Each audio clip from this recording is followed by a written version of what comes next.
জেনা মহাপাপ। রাসূল সাল্লাল্লাহু আলাইহি সাল্লাম বলেন, আল বিকরা বিল বিকরি জিলদু মিয়া তাগরিবু সানা। অবিবাহিত ছেলে মেয়ে যদি জেনা করে 100 লাঠি পিটিয়ে এলাকা থেকে 1 বছরের জন্য তাড়িয়ে দিতে হবে। তিনি বলেন, আসাইবা বিসাইবা রাজম। বিবাহিত পুরুষ নারী যদি জেনা করে তাহলে তাকে ইট ঢেল পাথর দিয়ে মেরে মেরে মেরে ফেলতে হবে, তাকে মারতেই হবে। বিবাহ করার পরে জেনায় লিপ্ত হলে তার বেঁচে থাকার পৃথিবীতে কোনো পথই নেই। 3 শ্রেণীর মানুষকে হত্যা করতে হয়, 2 শ্রেণীর মানুষের বাঁচার পথ আছে। এক, কেউ বলল আমি কোরআন মাজিদ মানি না, তাহলে ও মোরতাদ, সরকারি ভাবে তাকে হত্যা করতে হবে। সরকারি ভাবে তাকে ফাঁসির মঞ্চে নিয়ে যাওয়া হয়েছে, ফাঁস গলায় দেওয়া হবে। ও বলছে আমার ভুল হয়েছে, আমার ভুল হয়েছে, আমার ভুল হয়েছে। কোরআন মাজিদ আল্লাহর বিধান, আল্লাহর কালাম, আমি ভুল স্বীকার করলাম, তখন তাকে ফাঁস থেকে নামিয়ে নিতে হবে। পাপ ছিল হত্যার। 2, কেসাস। আপনি আমাকে হত্যা করেছেন, আমার বাপ আপনাকে হত্যা করে নেবে, এর নাম কেসাস। কোরআন মাজিদে উল্লেখ হয়েছে আয়াত, কত হাদিস। এখন আপনার কেসাস হিসেবে আপনাকে ফাঁসির মঞ্চে নিয়ে যাওয়া হয়েছে, আপনি আমাকে হত্যা করেছেন, এখন আপনার গলায় ফাঁস দেওয়া হবে। তখন আমার বাপ মা চিল্লাচিল্লি করে বলছে, আমরা মাফ করে দিলাম, কেসাস নিব না, আমরা মাফ করে দিলাম, কেসাস নিব না।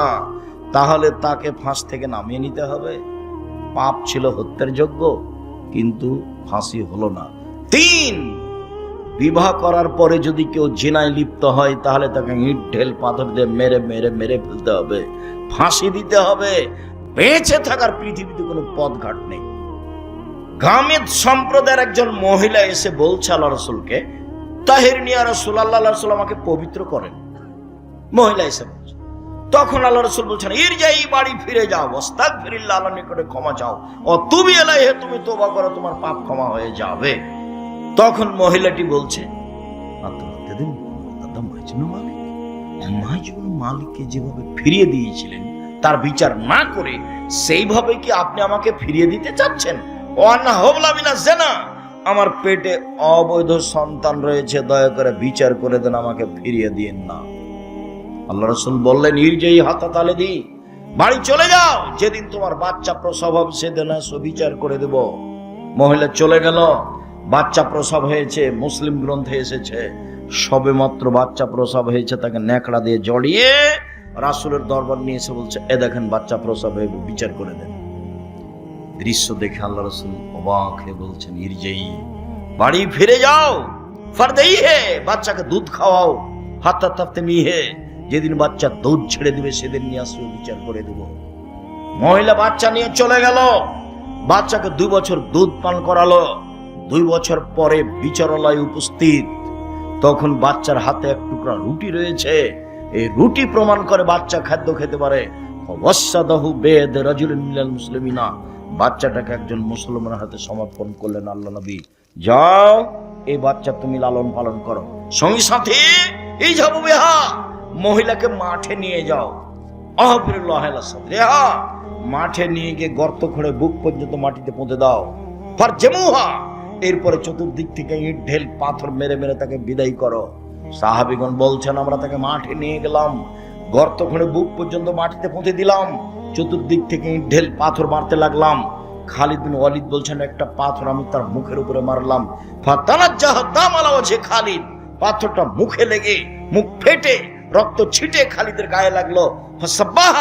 খালিদ তাকে গালি দিয়ে বসলেন, এমনটা হতে পারে? ছি ছি ছি ছি ছি, একজন জেনাকারিনী মহিলার গায়ের রক্ত আমার গায়ে লাগলো, এমনটা কিছু হতে পারে? আল্লাহ রাসূল বলেন, মারে না খালিদ, খালিদ থামো, গালি দিও না। এ মহিলা এত ক্ষমা চেয়েছে, এ মহিলা এত তওবা করেছে, এ মহিলা এত ক্ষমা চেয়েছে, এ মহিলা এত তওবা করেছে। যদি বড় থেকে বড় পাপী এভাবে তওবা করে তবে তার পাপ ক্ষমা হবে। খালিদ, একে গালি দিও না। আবার তিনি বলেছেন, খালিদ, মদিনার লোককে যদি তার তওবা ভাগ করে দেওয়া হয় সবার পাপ ক্ষমা হয়ে যাবে। তারপরে তিনি তার জানাজা করলেন, কাফন দাফন করলেন। তার মানে তিনি ঘোষণা দিলেন তার পাপ ক্ষমা হয়ে গেছে। 1, 2, জানাজা করলেন মানে তার পাপ ক্ষমা হয়ে গেছে। 3, কাফন দাফন তিনি নিজে করলেন মানে তার পাপ ক্ষমা হয়ে গেছে। এরপরেও পৃথিবীর এত বড় মানুষ পৃথিবীর ইতিহাসে এত বড় দামি মানুষ জন্ম নেয়নি, কেউ নিবে না। কেউ বিচারের মাঠে তিনি যা বলবেন তাই হবে। তার নাম মোহাম্মদ সাল্লাল্লাহু আলাইহি সাল্লাম। এত বড় মানুষ বুঝতে পারলেন তার পাপ ক্ষমা হয়ে গেছে, কিন্তু তাকে মাফ করতে পারলেন না। যাও, তোমার বিচার হবে না, তোমার তওবা কবুল হয়ে গেছে, তোমার শাস্তি হবে না, এই কথা তিনি বলতে পারলেন না। মানে তিনি শরীয়তের কাছে নিজেই জিম্মি। মানে বিবাহ করার পরে কেউ যদি জেনায় লিপ্ত হয়, তাহলে তার বেঁচে থাকার পৃথিবীতে কোনো পথ নেই। এরপরেও যদি বিচার না হয়, আল্লাহর কাছে যদি কান্নাকাটি করে ক্ষমা চায়, তাহলে এই পাপ ক্ষমা হবে ইনশাআল্লাহ। কিন্তু যার বদনাম করেছেন দোকানে বসে, সেই পাপ আল্লাহর কাছে ক্ষমা চান দেখি। বুঝাতে পারিনি গীবাত কাকে বলে। যদি আমি বুঝাতে না পারি তাহলে আমার ব্যর্থতা। কথা সত্য, কিন্তু আপনাকে বুঝাতে পারলাম না। আমি বলেছি জিন্দেগিতে কখনো আর ওই দোকানের সামনে বসবেন না। আড্ডা পিটা চিরদিনের জন্য হারান। দুইজন যেখানে আছে সেখানে যাবেন না। জমি চাষ করে খান, উপার্জনের পথ চারটে, দিন মজুরি করে খান, বাস সন্ধ্যায় সময় শেষ, মরে গেলাম, দুনিয়া শেষ। তারপরে আপনি চাকরি করে খান, ছোট হোক বড় হোক যেটাই হোক না কেন বৈধ। জমি চাষ করে খান, ব্যবসা করে খান। আমি কলার বিক্রি করে চকলেট বিক্রি করে খেতে হবে এই কথা আমি বলিনি। আমি চকলেট বিক্রি করে খেতে হবে মানে বলেছি কম থেকে কম পয়সার ব্যবসা করো। শ্বশুরের কাছে যৌতুক নিও না। ভিক্ষা করা টাকা দিয়ে চাউল কিনে ভাত খেয়ে ইবাদত কবুল হবে। শ্বশুরের কাছে টাকা নিয়ে ওই টাকা দিয়ে চাউল কিনে ভাত খেয়ে ইবাদত কবুল হবে না, এটাই চূড়ান্ত। তখন আমি বলেছি ভিক্ষা করে খাও। শ্বশুরের কাছে টাকা নিলে কেন? আরে ভিক্ষা করে খাবো কেন? মানুষের বাড়িতে কাজ করে খাবো। আব্দুর রাজ্জাক সাহেব, ভিক্ষা করার কথা বলেন কেন? আমি তোমাকে ভিক্ষা করার কথা বলিনি। আমি তোমার বাপকে নিন্দা করেছি। তোমার বাপ কেন মানুষের টাকা নিল? তোমার বাপকে আমি এই জিনিসটা বলতে চেয়েছি, তোমাকে বলতে চেয়েছি। তোমার বাপের মুখ কালো হয়ে আছে, দেখো তুমি এখন পাশে। তুমি টাকা নিয়েছো, তোমার বাপ তো জানে, তোমার মা তো জানে। শ্বশুরের কাছে টাকা নিলে কেন? বছর শেষে একটা লুঙ্গি কিনে দিতে বলেছি শ্বশুরকে। আব্বা, আমি গরিব মানুষ, দিন মজুরি করে খাই, দেন একটা লুঙ্গি নেন, আমি আপনার জন্য উপহার কিনেছি। 15-20 বছর যাবৎ মানুষ করে মেয়েটা তোমার হাতে দিয়েছে, তুমি শুকরিয়া আদায় করো না কেন? তুমি তাকে গালি দাও কেন? তুমি তার নিন্দা করো কেন? তুমি শ্বশুর বাড়িতে যাবো না বলে রাগ করো কেন? একটু বিভাষাতে লাগলে তুমি বাঁকা হয়ে বসে থাকো, আমি যাব না, আমি যাব না। তখন তোমার শ্বশুর পা ধরে, তোমার শাশুড়ি পা ধরে, তোমার শ্যালকেরা পা ধরে। তুমি কি পেয়েছো? কি হয়েছে? তুমি এমন শ্বশুরের সাথে কথা বলো না, রাগ করে থাকো কেন? থাকবা, ভদ্র হতে শিখো, কাজ করে খেতে শিখো। ভদ্র হতে শিখো, কাজ করে খেতে শিখো। মানুষের বাড়িতে কাজ করে খালো, নিজের একটা গর্ব বহাল থাকবে। সম্মানিত দিনী ভাই বোন, বলছিলাম জেনা মহাপাপ। এরপরে যদি আল্লাহর দরবারে ক্ষমা চাই, ক্ষমা হয়ে যাবে ইনশাআল্লাহ। মানুষের বদনাম করে আল্লাহর দরবারে ক্ষমা চাইলে ক্ষমা হবে না।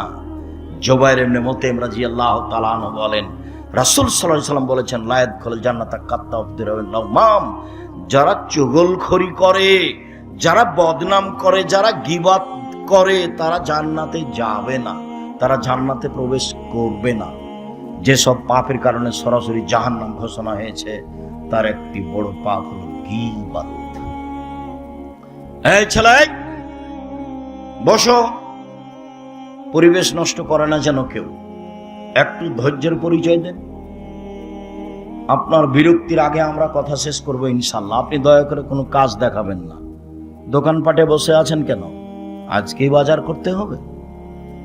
এটা তো হলো নিম্ন শ্রেণীর মানুষের কাজ, এটা হলো ইতর শ্রেণীর মানুষের কাজ।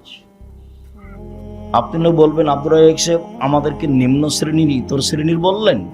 আরে আমি তো এই ভাষা বললাম, আল্লাহ এর চেয়ে বেশি করে বলছে। আল্লাহ বলছেন, বুঝেও বুঝে না ওরা অন্তর আছে, বুঝে না। দেখেও দেখে না ওরা চক্ষু আছে, দেখে না। শোনেও শোনে না ওরা কান আছে, শোনে না। উলাইকা কালানাম, তারা পশু প্রাণীর মতো, তারা গরু ছাগলের মতো, তারা কুকুর শৃঙ্গের মতো, বালুমাজাল বরং তার চেয়ে খারাপ। আমি এখানে কোরআন হাদিসের কথা বলছি, আপনি দোকানে বসে আড্ডা পিটেন। মানে কি বুঝাতে চান আপনি আমাকে? আজকে জিলাপি কিনতে হবে, আজকে মিষ্টি কিনতে হবে, আজকে ওখানে চা খেতে হবে, এই কোন হিসাব? এটাই মানবতা? একই ভালো বলা হয়? রাসূল সাল্লাল্লাহু আলাইহি ওয়াসাল্লাম বলছেন সমাজের দায়িত্ব পালন করবে অধমের সন্তান অধম, লোকা ইবনে লোকা, অধমের সন্তান অধম। এটা হলো বাংলা ভাষা। আর এটা এলাকা হিসেবে ভাষা নিতে পারেন। তখন আমি বলেছি রংপুর, দিনাজপুর, লালমনিরহাট, নীলফামারী, কুড়িগ্রাম, পঞ্চগড়, ঠাকুরগাঁ, গাইবান্ধা, বগুড়া, জয়পুরহাট এসব এলাকার ভাষায় সমাজের যেদিন লোক দায়িত্ব পালন করবে, বেন্নার বাচ্চা বেন্না। আর চাঁপাইনবাবগঞ্জ, রাজশাহীর ভাষায় ছোট লোকের বাচ্চা ছোট লোক। আমি এই কথা বলিনি, ভাষাটা আল্লাহ রাসূল বলেছেন, লোকা ইবনে লোকা, অধমের সন্তান অধম, নিম্ন শ্রেণীর সন্তান নিম্ন শ্রেণীর লোক। ঢাকার ভাষা আমি ভাষাটা বলতে পারলাম না, অমুকের পোলা অমুক, এই ভাষা আমি আপনার সামনে বলতে পারলাম না। আল্লাহ রাসূল বলছেন সমাজের যেদিন দায়িত্ব পালন করবে এইরকম মানুষ, লোকা ইবনে লোকা, বাংলা ভাষা অধমের সন্তান অধম, নিম্ন শ্রেণীর লোকের ছেলে, নিম্ন শ্রেণীর লোক যেদিন সমাজে দায়িত্ব পালন করবে, আমি কি করতে পারি? মুহাম্মদ সাল্লাল্লাহু আলাইহি ওয়াসাল্লাম এইভাবেই বলছেন। একজন পল্লীর বেদুন মানুষ এসে বলছে, মাতা সাত, কিয়ামত কবে হবে? তখন আল্লাহ রাসূল বলছেন, এই যা উসাদাল আমর, এই যে জয়াতিল আমানাত ফান্দাজের সাত, যেদিন 10 পয়সা ধ্বংস করা হবে সেদিন কিয়ামত হবে।